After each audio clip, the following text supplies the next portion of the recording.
Hey everyone, welcome to the Note Investor Podcast. I'm your host, Dan Deppen, where I bring you case studies and my learnings from my note investing journey. So, thanks for joining me again today. Today, I've got part two of the case study that I started last time on this non performing note in Jackson, Mississippi, that I'm about 4 years into at this point, and actually not even quite done yet. So let's get into this. So if you didn't listen to part one, I'll give you a quick rundown of what happened there. So bought a non-performing note, Jackson, Mississippi. This was kind of one of my typical non-performing note deals. It was owner occupied. Borrower had made at least some payments in the last year. Wasn't able to make contact with the borrower. Started the legal process by sending the demand letter. Borrower responded to that. We were able to work out a deal, put an agreement in place, keep him in his home. Borrower didn't follow through on the deal, so I started legal again. Borrower filed bankruptcy, which stops the legal process. And then the bankruptcy was dismissed kind of mysteriously, and I'll get into what happened with that later in this part. And where we left it was I started legal again for the third time. So that brings us to part three of our legal process, which is where we'll pick it up today. So June of 2022 started legal process the way it always starts by sending the demand letter to the borrower through my attorney. Demand letter expired after 30 days. There was no response from the borrower, at which point we filed the complaint, which is the next step in that legal process. Now, part of that complaint is you got to serve the borrower, and that was a struggle. A person trying to serve the borrower observed that people were home, but no one was answering the door. I couldn't actually get a hold of the borrower to serve him. So, depending on what jurisdiction you are in the country and exactly what kind of legal process you're going through, there are different things you can do. If you can't actually physically serve the borrower, sometimes it involves posting a notice in the local newspaper. But this time, my attorney filed a motion to get a default judgment if there's no response. So, got a hearing set up for December. So, we're now, what, 6, 7 months deep into the process. And so that hearing was to get a default judgment. So if the borrower didn't show up for this, then we would get judgment, get possession of the property, maybe go through the eviction process at that point if we needed to. Lo and behold, the borrower shows up, which was a little bit of a surprise. So the judge set a new court date for February to actually do the hearing, go through the case. And then somewhere along the way, the borrower said wasn't available in February, was busy or something, and the court date got rescheduled, pushed out to April. Now, I'm not 100% sure how that works, how if you're not paying your mortgage and you're about to get foreclosed on, you just say, yeah, I'm busy, let's just delay everything a few months. But apparently in Jackson, Mississippi, that's something that can happen, and it did here. So in the meantime, the judge for the case passes away, which causes some further delays. And so now court date gets scheduled in June. That was a new one. I've never had the judge pass away before.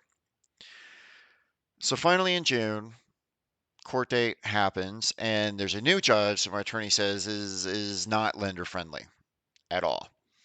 And the borrower shows up again and made a number of really wild claims.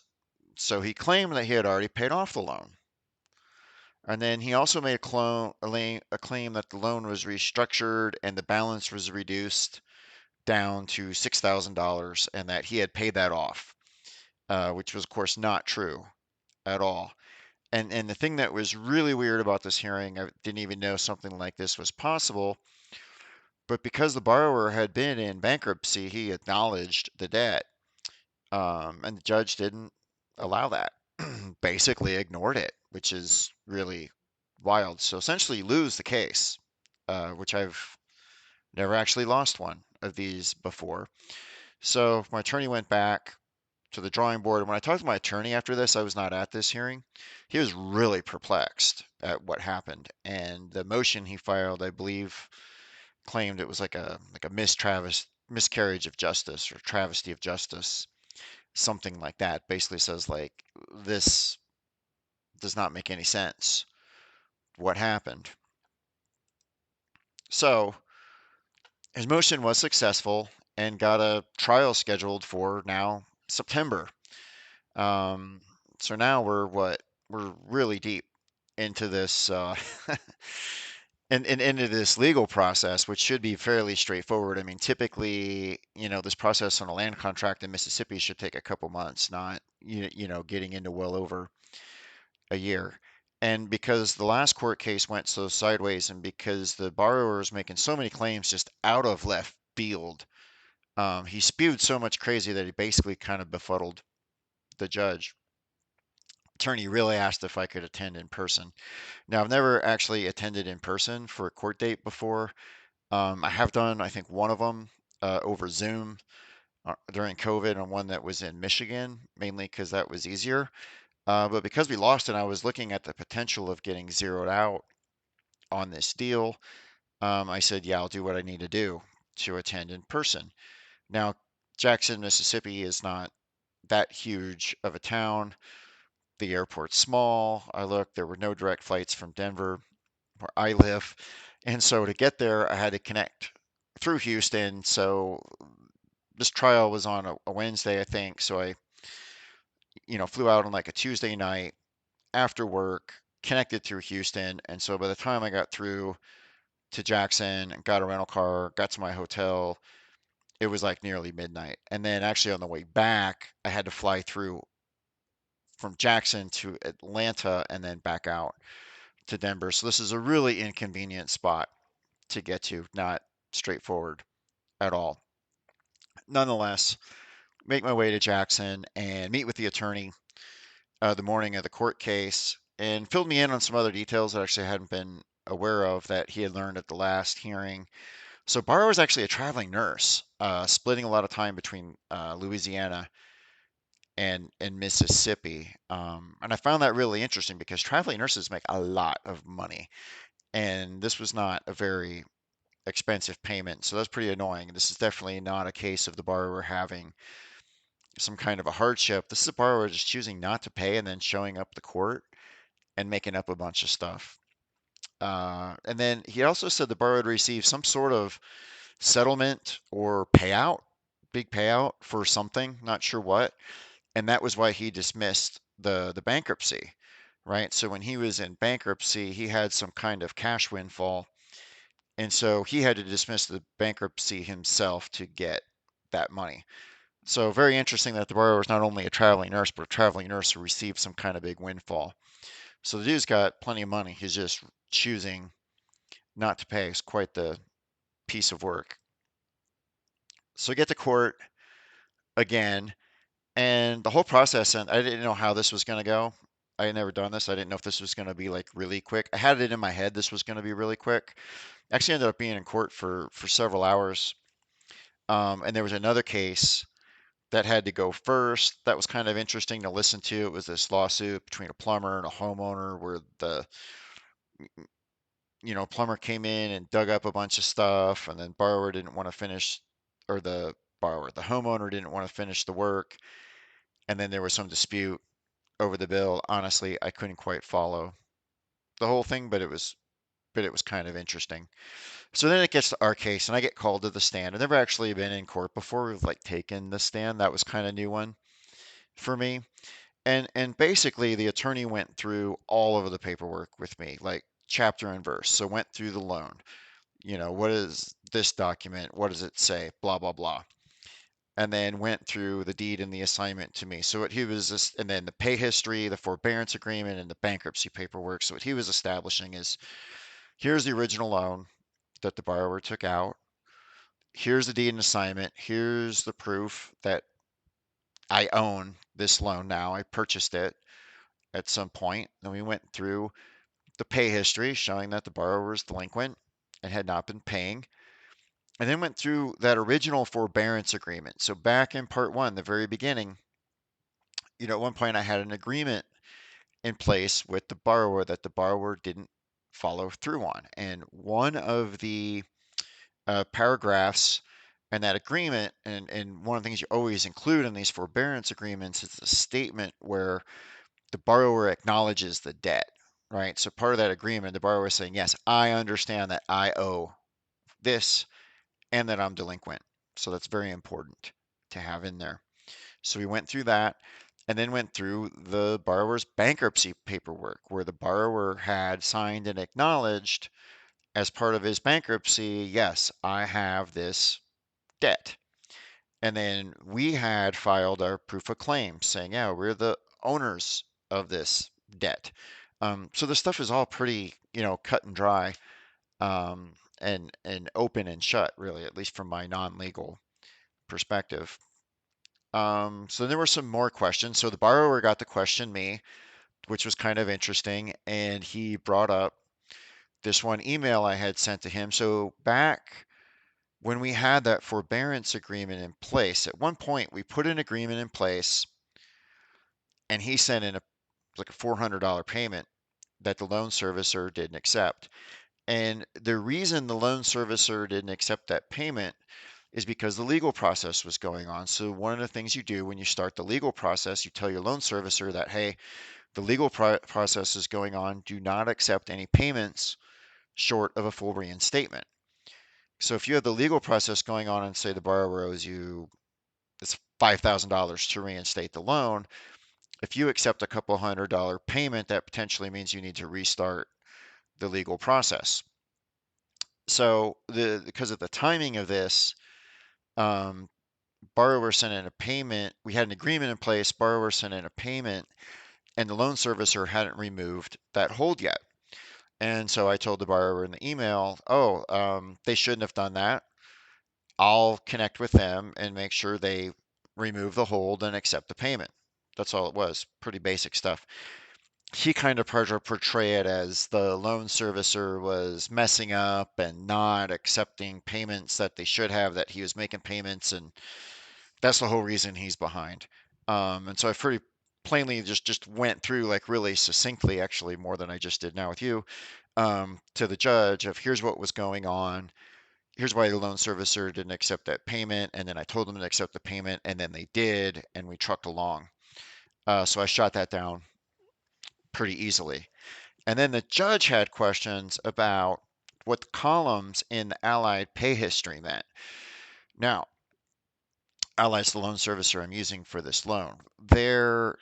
I would say that no pay history from a loan servicer is relatively straightforward to understand if you're not super familiar with them.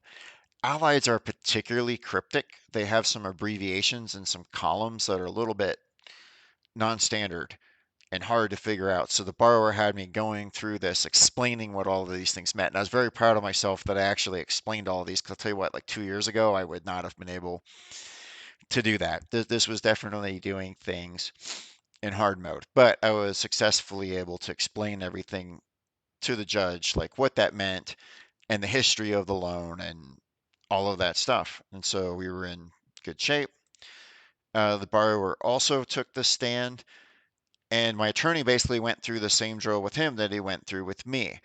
All of the paperwork, getting him to acknowledge what those were, and specifically calling out that he had acknowledged responsibility for this debt multiple times in the in the original loan, in the forbearance agreement, in the bankruptcy paperwork. And then the borrower basically spewed a lot of crazy. He said, and he was really all over the map. I would have loved to have had like a recording of this because honestly, it was hard to keep up with. But he said that after the forbearance agreement, we put this deal in place where I agreed to accept $6,000 for the loan, which he paid off. And the attorney asked him, well, if you did that, why did you acknowledge it in the bankruptcy? And he said, oh, well, that wasn't acknowledging a loan amount in the bankruptcy. That was just saying that I had had a loan for this original amount at one time, which is really nuts because that's not how that works. That's not how those forms work. That's not really a thing. And then the borrower asked him, he said, well, if you had this other deal, where's the paperwork or the documentation on that? And his response was, oh, well, I lost it in the kitchen fire. So if you remember from part one, there was a kitchen fire and an insurance claim at one point. So it was kind of a funny callback to the kitchen fire. So basically, he was just throwing everything at the wall to see what would stick. And like I said, it was really, really nuts. And you could tell like borrower was getting a little frustrated with all this too. So then the judge goes off for like 15, 20 minutes, comes back with the ruling, and we won.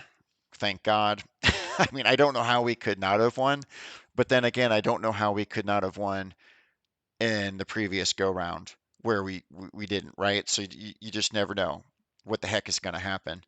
The interesting thing was at the last minute, the borrower said, "Hey, I've got renters in the property."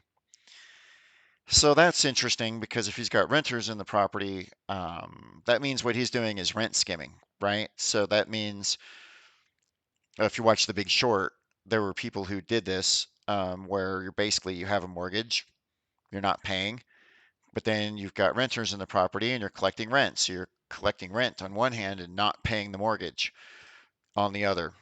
Um, yeah, so that's I guess that's one way to do single family rentals.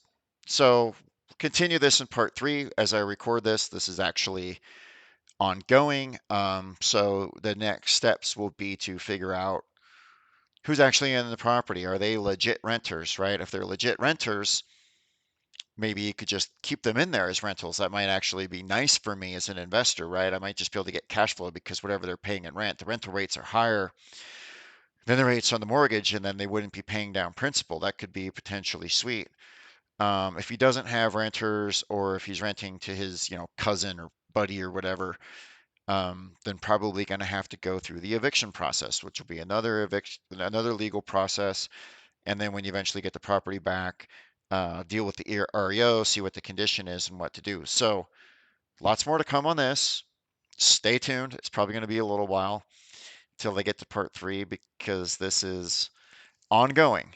However, in the meantime, while you're waiting for part three, if you want to learn how to get in the note investing game yourself, become an active note investor, then you can find all the knowledge that you need to go from a beginner all the way up to a full-time note investor and learn about how to find notes for yourself, do due diligence, price deals, do these kinds of workouts. Hopefully, not as complicated as this particular deal turned out to be.